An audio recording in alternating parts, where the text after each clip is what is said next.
नमस्कार मित्रों, आज के इस वीडियो में एक बार फिर से आप सभी का बहुत बहुत हार्दिक स्वागत है। हम आशा करते हैं कि आप सभी स्वस्थ होंगे, मस्त होंगे और पूरी तरह से अपनी तैयारी में व्यस्त होंगे। तो मित्रों, आज के इस वीडियो में हम हिंदी साहित्य इतिहास के अंतर्गत एक बहुत महत्वपूर्ण टॉपिक है रचनाकार के उपनाम एवं उपाधियाँ।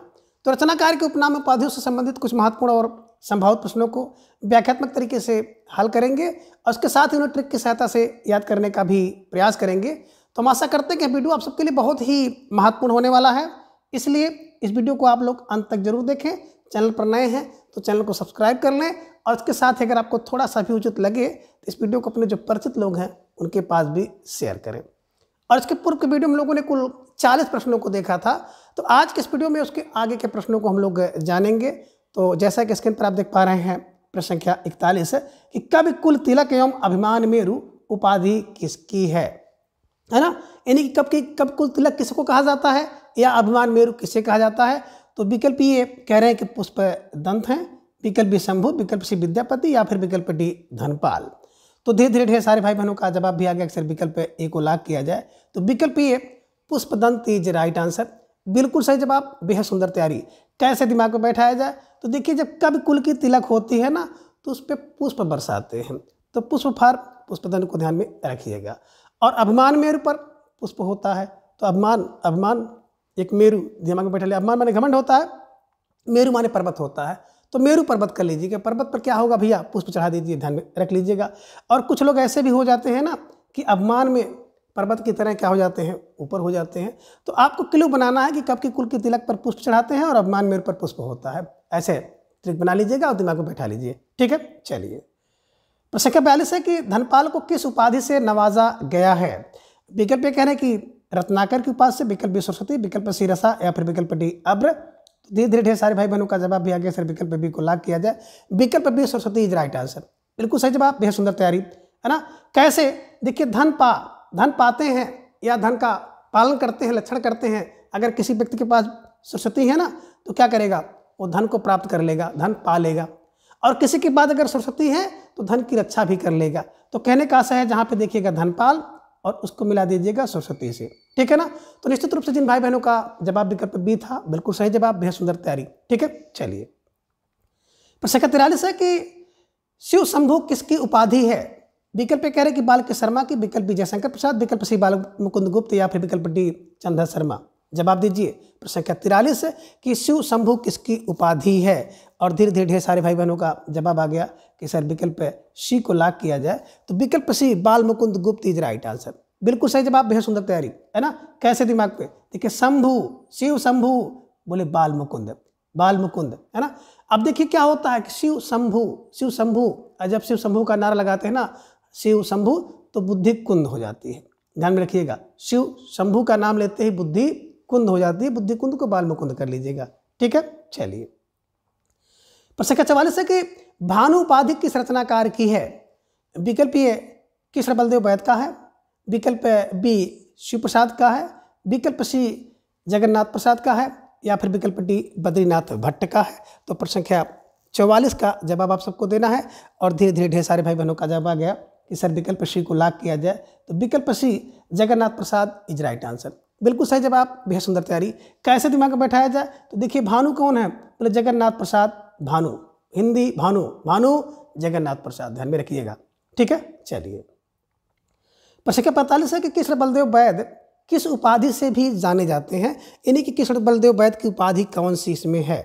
विकल्प कह रहे कि इनको बेढप बनारसी दास कहा जाता है, विकल्प भी कह रहे द्विज, विकल्प सी हितैषी या फिर विकल्प डी वियोगी। तो धीरे धीरे ढेर सारे भाई बहनों का जवाब आ गया। सर विकल्प को लाख किया जाए तो बिल्कुल सही जवाब। बेहद सुंदर तैयारी है ना। अब कैसे दिमाग में बैठाया जाए, देखिए, कृष्ण बलदेव वैद, अब कृष्ण बलदेव और बेढप, कृष्ण बलदेव बेढप बनारसी, कृष्ण बलदेव बेढप बनारसी। देखिए, नाम ही इनका बेढप है। अब कृष्ण हो, बलदेव हो, वैद हो, ऐसा कोई नाम होगा तो बेढप नाम है। अब बेढप नाम मतलब बेढप बनारसी को ध्यान में रख लीजिएगा, ठीक है। चलिए, प्रश्न संख्या 46 है कि निम्न में से पांडे बच्चन शर्मा उग्र की उपाधि कौन सी है। यानी कि पांडे बच्चन शर्मा को किस नाम से जाना जाता है। विकल्प कह रहे हैं बलई, विकल्प बी वियोगी, विकल्प सी कह रहे हैं उग्र एवं अष्टावक्र या फिर विकल्प डी कह रहे हैं कि पूर्ण। तो धीरे धीरे ढेर सारे भाई बहनों का जवाब आ गया सर विकल्प सी को लॉक किया जाए। विकल्प सी उग्र एवं अष्टावक्र इज राइट आंसर, है ना। पांडे बेचन शर्मा उग्र इनके नाम देखे होंगे आगे लगा रहता है और इनको अष्टावक्र के नाम से भी जाने जाता है, ये ध्यान में रखिएगा। अब जो व्यक्ति उग्र होगा वो वक्र होगा, टेढ़ा होगा, तो टेढ़ा अष्टावक्र, ध्यान में रखिएगा, अष्टावक्र और उग्र, ठीक है, पांडे बेचन शर्मा की उपाधि है। प्रश्न संख्या 47 है कि साध्वी सती प्राण अबला किसकी उपाधि है? तो साध्वी सती प्राण अबला किसकी उपाधि है? विकल्प ए मल्लिका देवी का, विकल्प बी सुभद्रा कुमारी चौहान, विकल्प सी बद्रीनाथ भट्ट या फिर विकल्प डी राय देवी प्रसाद की। जवाब दीजिए। प्रश्न संख्या 47 आप सबके स्क्रीन पर है और धीरे धीरे ढेर सारे भाई बहनों का जवाब आ गया कि सर विकल्प ए को लॉक किया जाए। तो विकल्प ए मल्लिका देवी इज राइट आंसर। कैसे दिमाग में बैठाया जाए? तो देखिए साध्वी और सती कौन है? बोले मल्लिका है, मल्लिका देवी। सती और साध्वी और सती कौन? मल्लिका देवी, ध्यान में रखिएगा, ठीक है ना। देवी की सती और साध्वी है मल्लिका, ठीक है। चलिए प्रश्न 48 है कि जेपी श्रीवास्तव का पूरा नाम क्या है?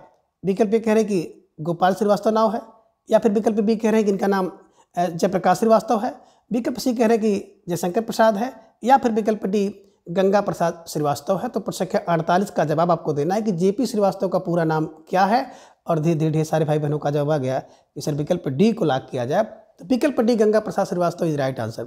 जी for Ganga, P for Prasad Shrivastava, है ना। तो Ganga Prasad Shrivastava is right answer, बिल्कुल सही जवाब, बेहद सुंदर तैयारी। स्टार लगाकर इसे अपने नोटबुक में दर्ज कर लीजिए, ठीक है।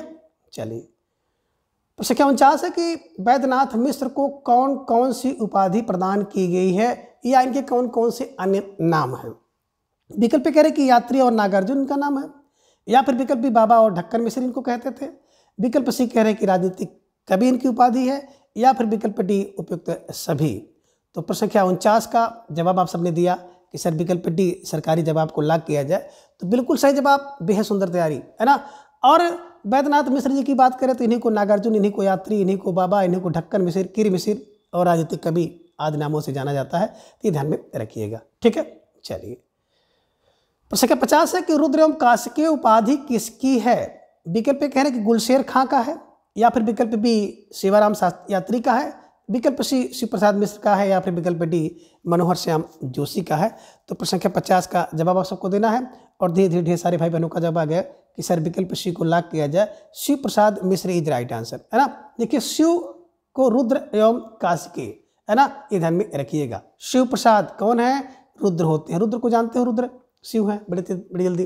तो शिव प्रसाद मिश्र और काशिकी, ध्यान में रखिएगा, रुद्र जो है वही काशिकी है, काशिकी जो है वही रुद्र है, शिव प्रसाद मिश्र जी की उपाधि है, ध्यान में रख लीजिए, ठीक है। चलिए प्रश्न संख्या 51 है कि सेरा, है ना, यात्री का पूरा नाम है। अब सेरा यात्री का पूरा नाम क्या होगा? विकल्प ए कह रहे हैं कि सेवक यात्री, विकल्प बी कह रहे हैं कि सेवाराम यात्री, विकल्प सी कह रहे हैं कि सेन यात्रा, या फिर विकल्प डी कह रहे हैं कि शेखपाल यात्री। अब आपको जवाब देना। प्रश्न संख्या 51 आप सबके स्क्रीन पर है और फौरन आप सबका जवाब आ गया सर विकल्प बी को लॉक किया जाए। तो विकल्प बी सेवाराम यात्री इज राइट आंसर, है ना। सा से सेवा, रा से राम, सेवाराम यात्री, ध्यान में रखिएगा, ठीक है। चलिए प्रश्न संख्या 52 है कि मुनि मार्ग का हिमायती किसे कहा जाता है? विकल्प ए कह रहे हैं कि अमरकांत को, विकल्प बी रामचंद्र शुक्ल को, विकल्प सी गिरिजा कुमार माथुर, या फिर विकल्प डी महेंद्र कुमारी को।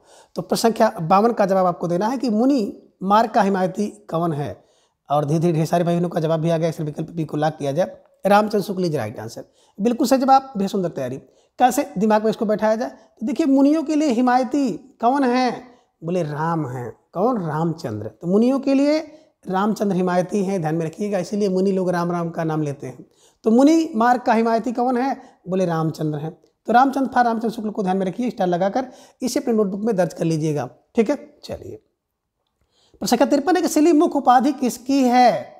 विकल्प कह रहे गिरिजादत्त शुक्ल का है, विकल्प बी रामकृष्ण शुक्ल का है, विकल्प सी कह रहे कि रामधारी सिंह दिनकर, या फिर विकल्प डी वासुदेव सिंह है।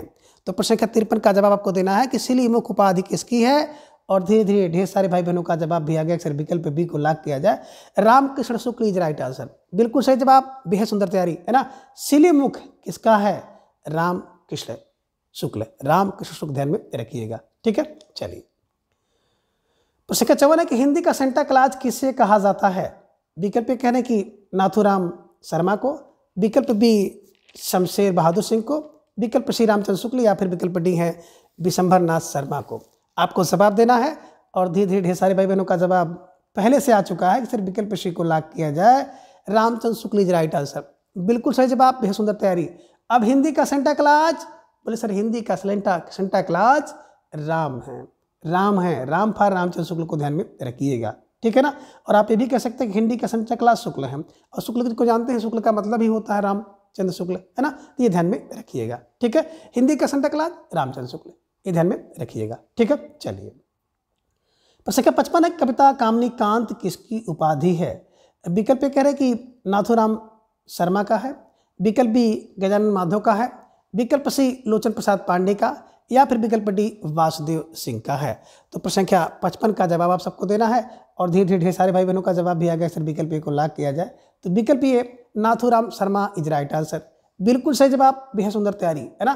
कैसे दिमाग में बैठाया जाए, तो देखिए कविता कामनी कांत, और कांत को नाथ भी कहते हैं ना, तो ध्यान में रखिएगा, नाथ स्वामी प्रभु ईश्वर, तो ध्यान में रखिएगा।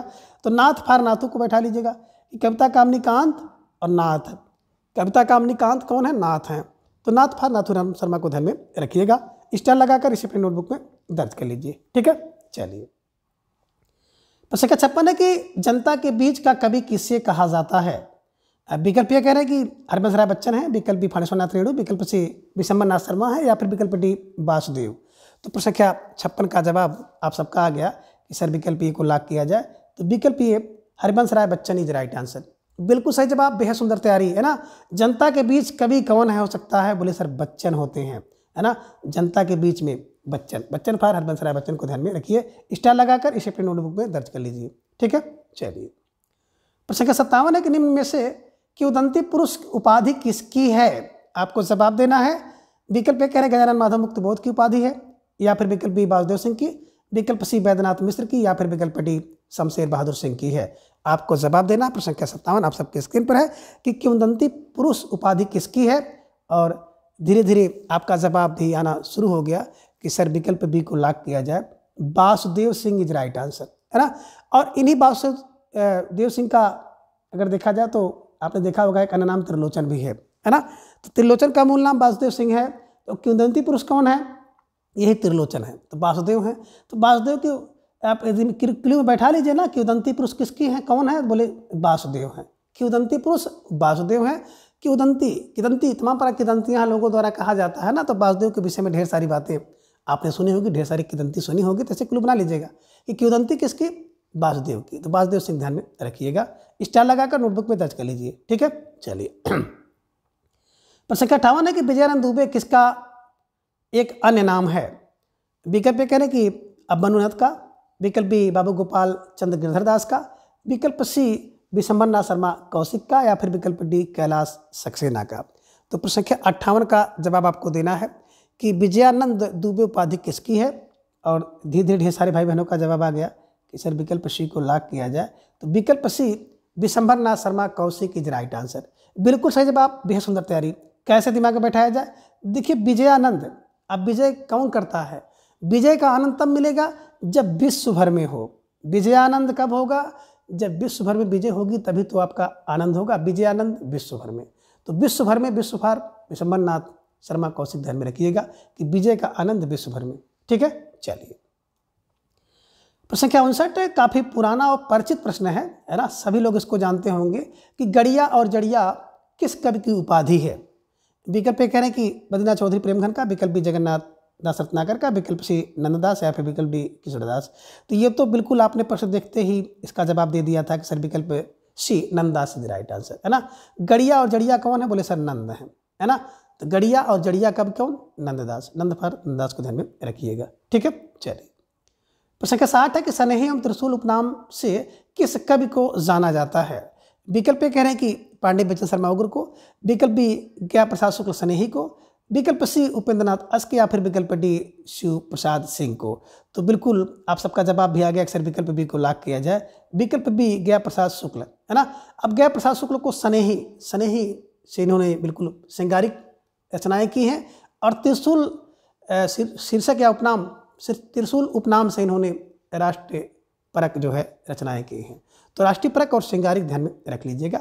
स्टार लगाकर इसे अपने नोटबुक में दर्ज कर लीजिए। अब स्नेही है ना, कहाँ गया, अब स्नेह ही गया, और त्रिशूल गया, गया फर गया प्रसाद शुक्ल को ध्यान में रख लीजिएगा। ठीक है, चलिए। प्रश्न 61 है कि निम्न में से सितारे हिंद किस कवि की उपाधि है? विकल्प ये कह रहे कि बद्रीनाथ भट्ट की है, या फिर विकल्प बी शिव प्रसाद सिंह की है, विकल्प सी राजा लक्ष्मण सिंह की, या फिर विकल्प डी कांतानाथ पांडे का है। तो धीरे धीरे ढेर सारे भाई बहनों का जवाब भी आ गया कि सर विकल्प बी को लॉक किया जाए, शिव प्रसाद, है ना, शिव प्रसाद सिंह को सितारे हिंद की उपाधि मिली है। आप हमेशा यही कहते हैं शिव प्रसाद सितारे हिंद, है ना, तो बिल्कुल विकल्प बी इज राइट आंसर। अब कैसे दिमाग में बैठाया जाए, तो देखिए सितारा स्टार किसके, तो बोले सर शिव के। देखे होंगे शिव जी के ऊपर ना बिल्कुल चंद्रमा है, चंद्रमा अपने चूड़ा में रखे हुए हैं, तो ऐसे कुछ ध्यान में रख लीजिएगा कि स्टार किसके पास है, बोले शिव के पास है। तो शिव प्रसाद को ध्यान में रखिएगा, और इनकी जो उपाधि है सितारे हिंद है। तो ये भी आप ध्यान में रखते हुए चलिए, जो भी पढ़िए उसको बिल्कुल एकदम दिमाग में कंठस्थ करते हुए चलिए। प्रश्न 62 है कि निम्न में असंगत विकल्प कौन सा है? और असंगत विकल्प वाले प्रश्नों को थोड़ा सा देख करके सोच समझ करके जवाब देना चाहिए। ठीक है, विकल्प ये कह रहे हैं कि कांतानाथ पांडे को प्रेमी कहा जाता था, ये असंगत है, या फिर विकल्प बी कह रहे गिरधर शर्मा को नवरत्न कहा जाता था, ये संगत है, या फिर विकल्प सी कह रहे कि शिवरत्न शुक्ल को बलई उपनाम से जाना जाता था, यह संगत है, या फिर विकल्प डी सत्यनारायण को कवि रत्न उपाधि मिली है, ये असंगत है। आपको जवाब देना है, और धीरे धीरे सारे भाई बहनों का जवाब भी आ गया, सर विकल्प को लॉक किया जाए। कांतानाथ पांडे के अगर देखा जाए उपनाम उपाधि है चोंच, है ना, ध्यान में रखिएगा, चोंच काटते हो ना, काटता कांटा काटा, किससे काटा, बोले चोंच से कांटा, कांतानाथ चोंच उपाधि है। अब प्रेमी की बात करते तो हरकृष्ण, है ना, हरकृष्ण शर्मा की उपाधि है प्रेमी, ये ध्यान में आपको रखना होगा। तो निश्चित रूप से जिन भाई बहनों का जवाब विकल्प ये था बिल्कुल सही जवाब, और बेहद सुंदर तैयारी आप सबके यहाँ पर दिख रही है। ठीक है, स्टार लगाकर इसे अपने नोटबुक में दर्ज करिए। अब गिरधर शर्मा, गिरिधर शर्मा, गिर पर क्या है, गिर धारण करते हैं, नवरत्न है, गिर पे नवरत्न है। शिवरत्न शुक्ल को बलई, है ना, और सत्य क्या है, कवि का रत्न है, सत्य कवि का रत्न, ध्यान में रखिएगा। ठीक है, चलिए। प्रश्न 63 है कि मुनि मार्ग का हिमायती किसे कहा जाता है? तो देखिए ये प्रश्न थोड़ा सा रिपीट हो गया है, लेकिन फिर भी आपको इसको हल करना है, जवाब देना है, और इसका बिना विकल्प पढ़े आपको जवाब देना है कि जयनंद कुमार है, रामचंद्र शुक्ल है, या फिर लोचन प्रसाद पांडे, या नाथू राम शर्मा शंकर का है। तो आपका जवाब आ गया सर विकल्प बी को लॉक किया जाए, Ramchandra Shukla is right answer, है ना। मुनि मार्ग का हिमायती रामचंद्र, मुनि मार्ग का हिमायती रामचंद्र, रामचंद्र पर रामचंद्र शुक्ल को ध्यान में रखिएगा। ठीक है, प्रश्न 64 है कि तूती हिंद या हिंदुस्तान की तूती उपाधि किसकी है? अब विकल्प कह रहे कि मतीराम का है, विकल्प बी विद्यापति का है, विकल्प सी अमीर खुसरो का, या फिर विकल्प डी सरहपा का है। तो आप सबका जवाब बड़े तेजी के साथ आ गया, अक्सर विकल्प सी को लॉक किया जाए। तूती हिंद और हिंदुस्तान की तूती अमीर है, अमीर फार अमीर खुसरो को ध्यान में रखिए, स्टार लगाकर नोटबुक में दर्ज कर लीजिए। ठीक है, चलिए। प्रश्न 65 है कि निम्न में हिंदी के प्रथम कवि हैं। अब हिंदी के प्रथम कवि कौन हैं? विकल्प कह रहे हैं कि तुलसीदास है, विकल्प बी सूरदास, विकल्प सी कबीरदास, या फिर विकल्प डी सरहपा है। तो धीरे धीरे ढेर सारे भाई बहनों का जवाब भी आ गया कि सर विकल्प डी को लॉक किया जाए, विकल्प D Sarahapa is right answer. प्रश्न 66 है कि जीवन उत्सव का कवि किसे कहा जाता है? अब विकल्प ये कह रहे हैं कि मतीराम को कहा जाता है, विकल्प बी सूरदास को कहा जाता है, विकल्प से तुलसीदास, या फिर विकल्प डी घनानंद को कहा जाता है। तो प्रश्न 66 का जवाब आप सबको देना है, और धीरे धीरे ढेर सारे भाई बहनों का जवाब आ गया कि सर विकल्प बी को लॉक किया जाए, सूरदास इज राइट आंसर, है ना। बिल्कुल सही जवाब, बेहद सुंदर तैयारी। कैसे इसको दिमाग में बैठाया जाए? तो देखिए जो जीवन उत्सव का कवि है ना, किसका, बोले सूरदास, है ना। जो सूर व्यक्ति होगा, बहादुर व्यक्ति होगा, उसका जीवन उत्सव, है ना। तो जीवन उत्सव का कवि सूरदास को ध्यान में रखिएगा, स्टार लगा के इसे अपने नोटबुक में दर्ज कर लीजिए। और आप एक क्लू ये भी बना सकते हैं ना कि जीवन उत्सव कवि कौन है, बोले सर सूरदास है, तो जीवन उत्सव कवि सूरदास। ठीक है, चलिए। प्रश्न 67 है कि पुराने पंथ का पथिक उपाधि किसकी है? विकल्प कह रहे कि मतीराम का है, विकल्प बी अमीर खुसरो का है, विकल्प सी सरहपा का है, या फिर विकल्प डी विद्यापति का है। तो प्रश्न 67 का जवाब आपको देना है कि पुराने पंथ का पथिक उपाधि किसकी है, और धीरे धीरे ढेर सारे भाई बहनों का जवाब आ गया सर विकल्प ए को लॉक किया जाए। तो विकल्प ए मतीराम इज राइट आंसर, बिल्कुल सही जवाब, बेहद सुंदर तैयारी। कैसे इसको दिमाग में बैठाया जाए? देखिए बात करें पुराने पंथ का पथिक, है ना, तो पुराने पंथ के पथिक के मत में राम रहते थे, ये ध्यान में रखिएगा। जो पुराना पंथ का प्रतीक है ना, वो अपने मत में राम को रखता है, ये ध्यान में रखिएगा। स्टार लगाकर इसे अपने नोटबुक में दर्ज कर लीजिए। पुराने पंथ का प्रतीक अपने मत में राम को रखता है, तो के मत में राम है। पुराने पंथ के प्रतीक के मत में राम है, तो मत में राम फॉर मतिराम को। और इनके एक लाइन आपने पढ़ा, कुंदन का रंग फीके लागू, है ना, जिसके मत में राम बैठे हैं उसको कुंदन का रंग फीका लगेगा, ये ध्यान में रखिएगा। तो स्टार लगाकर इसे अपनी नोटबुक में दर्ज करते हुए आपको चलना है, ठीक है।